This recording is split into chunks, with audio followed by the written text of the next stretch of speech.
प्यारे बच्चों, कैसे हैं आप लोग। मेरे ख्याल से आप लोग अच्छे होंगे, सेफ होंगे, ठीक होंगे। तो बच्चों, अब हम थोड़ी सी पढ़ाई कर लेते हैं। और आज हम क्या पढ़ेंगे?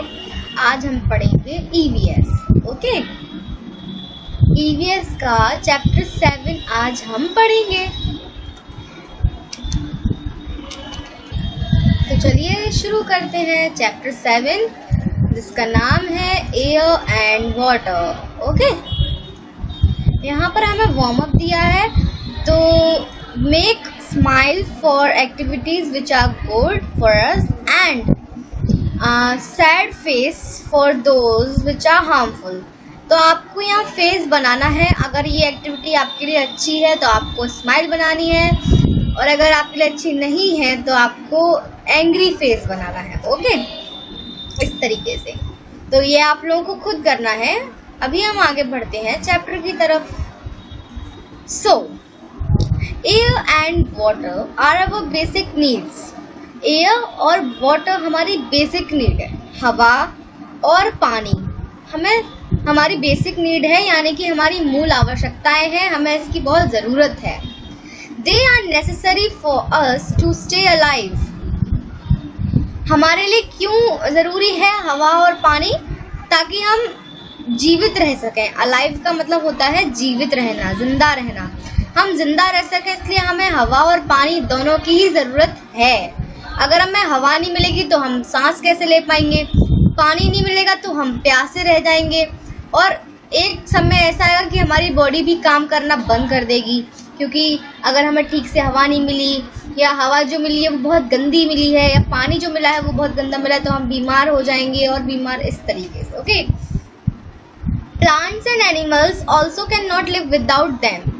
प्लांट्स यानी कि पेड़ पौधे जो होते हैं, और एनिमल्स यानी कि जानवर जो होते हैं, वो भी बिना हवा और पानी के नहीं रह सकते। Let us learn more about them below. तो अब हवा और पानी के बारे में ही आज थोड़ी सी बातें कर लेते हैं कि आखिर इतना इम्पोर्टेंट क्यों है ना। तो सबसे पहले हमें दिया है एयर। एयर यानी कि हवा। Air is present all around us. तो हमारे चारों तरफ, अराउंड का मतलब होता है चारों ओर, हमारे चारों ओर हवा प्रेजेंट है। हवा है मतलब अगर हम अकेले किसी कमरे में बैठे हैं तो वहाँ भी कहीं ना कहीं हवा है।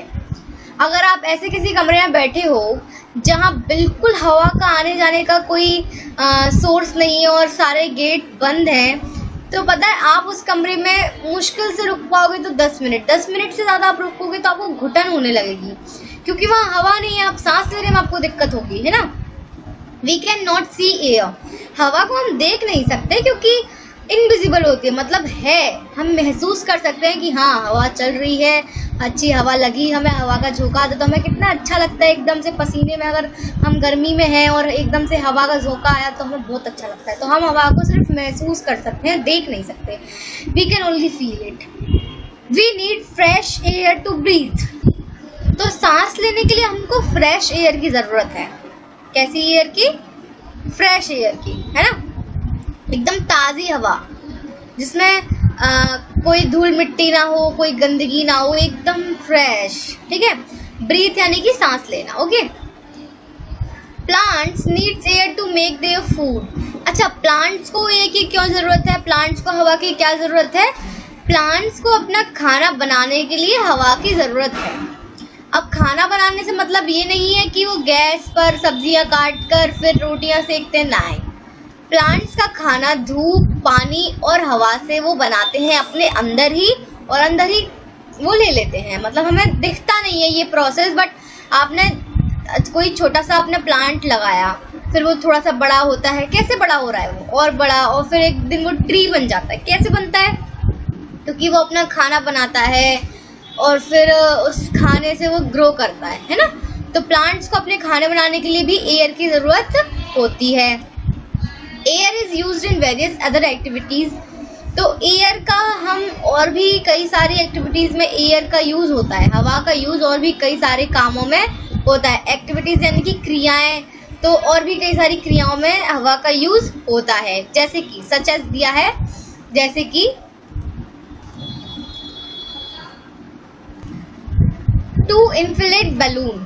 तो बलून में हवा भरने के लिए भी हम हवा का यूज़ करते हैं, बलून को फुलाने के लिए हम हवा का यूज़ करते हैं। टू इन्फ्लेट टायर्स, अच्छा हमारी गाड़ी की पहियों की अगर हवा निकल गई तो उसमें भी एयर का यूज़ किया जाता है ताकि फिर से टायर फूल जाए और सही साइज़ पे आ जाए। टू फ्लाई काइट्स, पतंग उड़ाने के लिए भी हम हवा का यूज़ करते हैं। अगर हवा नहीं चलेगी तो पतंग उड़ेगी ही नहीं, पतंग ऊपर आसमान में जाएगी ही नहीं, हवा का यूज़ करते हैं हम, है ना। Some activities such as burning things, moving vehicles, etc. emit smoke. कुछ काम ऐसे होते हैं जैसे कि कोई चीज़ जल रही हो या गाड़ियाँ जब चलती हैं तो ये चीज़ें स्मोक प्रोड्यूस करते हैं। स्मोक यानी कि धुआं, स्मोक यानी कि धुआं प्रोड्यूस करती है ना। कोई चीज़ जब जलती है, आपने देखा होगा कोई भी चीज़ अगर आपके सामने जल रही है तो उसमें से धुआं निकलता है, और अगर वो चीज़ बहुत ज़्यादा हार्मफुल है तो काला धुआं निकलता है उसमें से कभी कभी, है ना।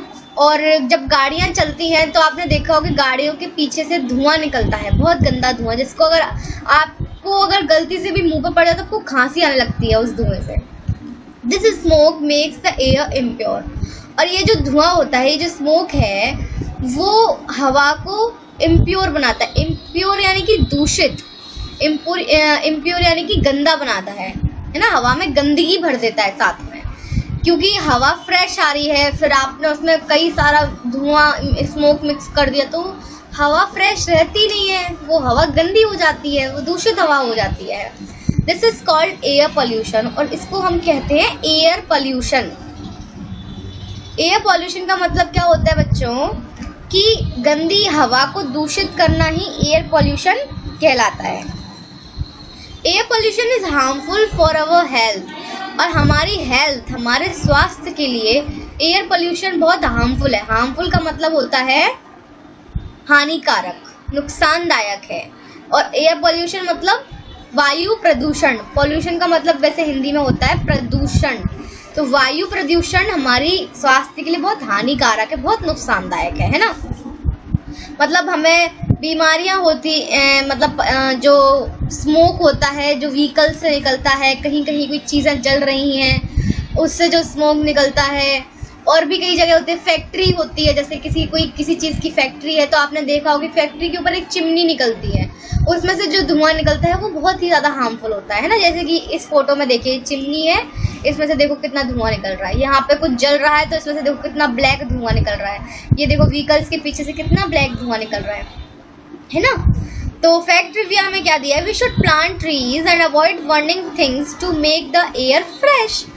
तो फैक्ट रिव्यू में हमें दिया है कि हमें ज़्यादा से ज़्यादा पेड़ लगाने चाहिए, पेड़ जो होते हैं, प्लांट्स जो होते हैं, हमें प्लांट्स ज़्यादा से ज़्यादा लगाने चाहिए, और चीज़ों को जलने से बचाना चाहिए।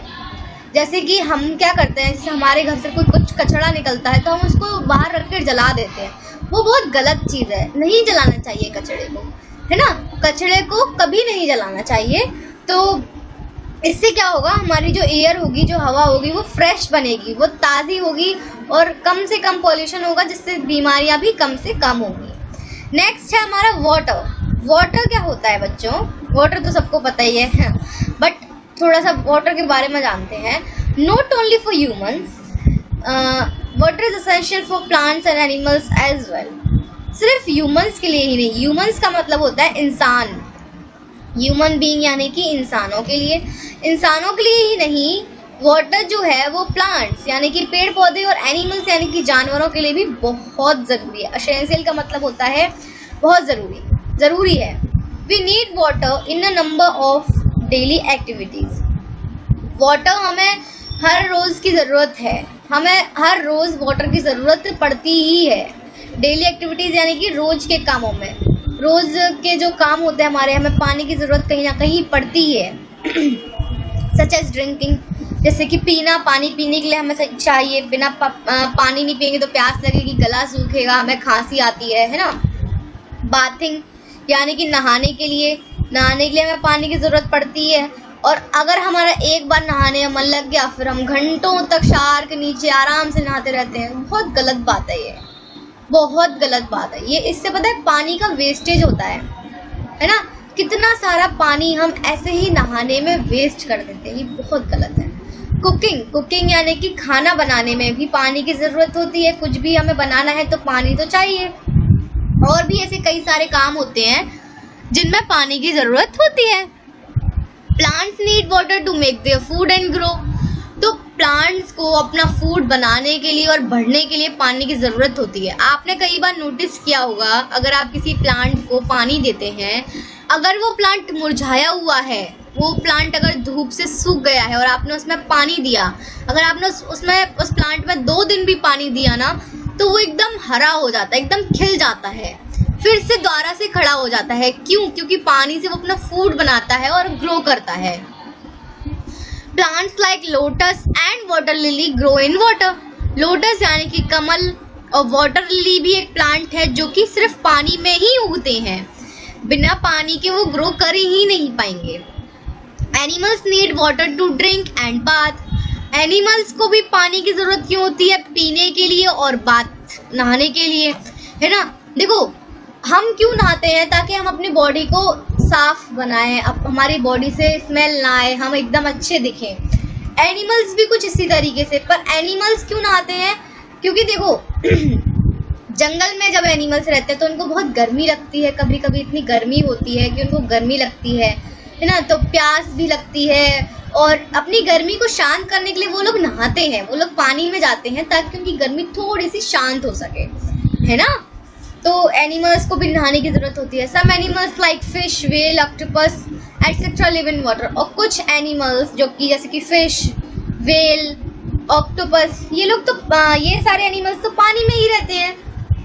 एक्वेटिक एनिमल्स हम इनको बोलते हैं, जो कि पानी में ही रहते हैं, पानी में ही इनका जन्म हुआ, पानी में ही ये पूरी ज़िंदगी निकालते हैं और पानी में ही मर जाते हैं, है ना। तो इस तरीके से वाटर हमारे लिए बहुत ज़रूरी है। We get water from rivers, lakes, ponds, etc. हमें पानी कहाँ से मिलता है बच्चों? पानी हमें मिलता है रिवर यानी कि नदियों से, लेक्स यानी कि झीलों से, पॉन्ड्स यानी कि तालाबों से हमें पानी मिलता है। तालाब जो होते हैं छोटे छोटे से, लेक्स होती हैं, है ना, रिवर होती हैं, नदियाँ होती हैं। They are called water bodies, और इनको हम कहते हैं वाटर बॉडीज़। ये जो नदी है, तालाब है, झील होती हैं, इनको हम कहते हैं water bodies. Many activities such as dumping of garbage, drainage of sewage, bathing of animals in the water bodies make water polluted. कई सारे ऐसे काम होते हैं जैसे कि एयर को पॉल्यूटेड करने के लिए फैक्ट्रीज, व्हीकल्स, बर्निंग थिंग्स, ये सब रिस्पॉन्सिबल हैं। तो इसी तरीके से पानी को भी हम दूषित करते हैं। कैसे करते हैं? Dumping of garbage. तो हम क्या करते हैं, ज़मीन के नीचे जो घर का कचरा होता है, कूड़ा कचरा, वो डंप कर देते हैं, गाड़ देते हैं। तो उससे क्या होता है, उससे ज़मीन के नीचे का जो हिस्सा होता है वो गंदा हो जाता है, और पानी तो हमें ज़मीन के नीचे से ही मिलता है। तो इस तरीके से पानी गंदा होता है। ड्रेनेज ऑफ सीवेज, नालियाँ जो होती हैं, नालियाँ आपने देखी होंगी, तो नालियों का पानी भी हम नदियों में छोड़ देते हैं, हाँ ना। हमारे घर के आगे से होके अगर नाली निकल रही है तो हम उसका पानी, गंदा पानी जो है वो जाके कहाँ खुलती है? नदियों में खुलती है। तो उससे पानी बहुत गंदा होता है। आप खुद सोचो, जो गंदी हमारे यहाँ से गंदे नालियाँ निकलती हैं, जिनको हम बिल्कुल दूर से निकलते हैं, हम गलती से भी गिर ना जाएं, हम गंदे हो जाएंगे, वो पानी सीधे नदियों में जाकर खुलता है और आप उसी पानी को आप लोग पीते हो। तो सोचो कितनी बीमारियाँ आप लोग अपने अंदर लेते हो रोज़, है ना। फिर bathing of animals in water bodies, और फिर जब एनिमल्स कुछ होते हैं जो पानी में ही नहाते हैं, कुछ लोग अपने जो पेट एनिमल्स होते हैं उनको पानी में ले जाते हैं नहलाने के लिए, तो उससे भी पानी बहुत दूषित होता है। तो this is called water pollution, और इसको हम कहते हैं वाटर पॉल्यूशन, यानी कि पानी को दूषित करना, जल प्रदूषण। Some water is not fit for drinking, we call it polluted water. और कुछ पानी इतना पॉल्यूटेड हो जाता है, इतना गंदा हो जाता है कि हम उसको पी ही नहीं सकते। अगर पी लिया तो 100% हम बीमार होने ही है। उसको हम कहते हैं पॉल्यूटेड वाटर, यानी कि दूषित जल, दूषित पानी। ओके, तो हम लोगों को क्या करना है, हमारा चैप्टर तो यहाँ हो गया फिनिश, बट मैं आप लोगों को थोड़ा सा कुछ बताना चाहती हूँ। आप लोगों को क्या करना है, सबसे पहले तो पानी का कम से कम वेस्टेज करना है। जितना पानी चाहिए हमें सिर्फ उतना ही पानी यूज़ करना है है ना। अगर आप नहाने जा रहे हो तो आपको जितने पानी में आप नहा लिए बस उतना ही पानी यूज़ करना है। उसके एक्स्ट्रा अगर आपको मज़ा आ रहा है शावर के पीछे खड़े होने में तो वो चीज़ बहुत गलत है। पानी का वेस्टेज बिल्कुल नहीं करना चाहिए, क्योंकि आगे जाकर अगर आप बताओ, अगर हम अभी पूरा पानी ख़त्म कर देंगे, अगर हम अभी से अपना पूरा पानी यूज़ कर लेंगे तो फिर आगे जाके पानी ख़त्म ही हो जाएगा, है ना। आपके पास मान लीजिए आपके पास एक ग्लास जूस है, अगर आपने अभी पूरा जूस पी लिया तो आगे जाके आपको जूस नहीं मिलेगा। या फिर आपने सोचा कि मैं एक एक घूंट करके पीता हूँ तो मैं इसको थोड़े लॉन्ग टाइम तक पीता रहूँगा, है ना। तो आपने अगर एक एक घूंट करके पिया तो आपको लंबे समय तक जूस मिलेगा, और अगर आपने एक साथ पूरा पी लिया तो आगे जाके आपको जूस नहीं मिल पाएगा। इसी तरीके से पानी है, अगर आपने अभी पूरा पानी ख़त्म कर दिया तो आगे जाके फिर आपको पानी मिल ही नहीं पाएगा। फिर बताओ आप कैसे ज़िंदा रहोगे, कैसे आप रह पाओगे बिना पानी के। तो पानी को थोड़ा थोड़ा यूज़ कीजिए, थोड़ा जितनी ज़रूरत है उतना यूज़ कीजिए, है ना। चलिए, और रही बात एयर की, तो एयर को अगर आपको अनपॉल्यूटेड करना है, यानी कि कहें हम प्रदूषण से बिल्कुल फ्री करना है, तो उसके लिए आपको ज़्यादा से ज़्यादा प्लांट लगाने चाहिए, ज़्यादा से ज़्यादा पेड़ पौधे लगाइए। क्योंकि पेड़ पौधे जो होते हैं वो ये जो दूषित वायु होती है, जो प्रदूषित हवा होती है, उसको अपने अंदर ले लेते हैं और हमें फ्रेश ऑक्सीजन देते हैं, हमें ताज़ी हवा देते हैं। तो इसलिए हमें ज़्यादा से ज़्यादा पेड़ लगाने चाहिए। आप लोगों का यही टास्क है आज का, कि आपको आज कम से कम एक प्लांट लगाना है। ओके, तो ये मैं आज आप लोगों को होमवर्क में यही देती हूँ, आप लोगों को आज एक प्लांट लगाना है, और आज से ही आप लोगों को पानी का कम से कम यूज़ करना है। कम से मतलब मेरा है कि जितनी ज़रूरत हो सिर्फ उतना, फालतू पानी बिल्कुल हम वेस्ट नहीं करेंगे। ओके, तो चलिए बच्चों, हमारा चैप्टर होता है फिनिश यहीं पर। मेरे ख्याल से आपको समझ में आया होगा पानी की और हवा की क्या ज़रूरत है, हमें कैसे यूज़ करना चाहिए, और किस तरीके से हमें पानी और हवा दोनों को ही अनपॉल्यूटेड करना है। और आप लोग ज़रूर इस पर काम करेंगे, ठीक है। तो मिलते हैं हम अपनी अगली वीडियो में, तब तक के लिए बाय बाय।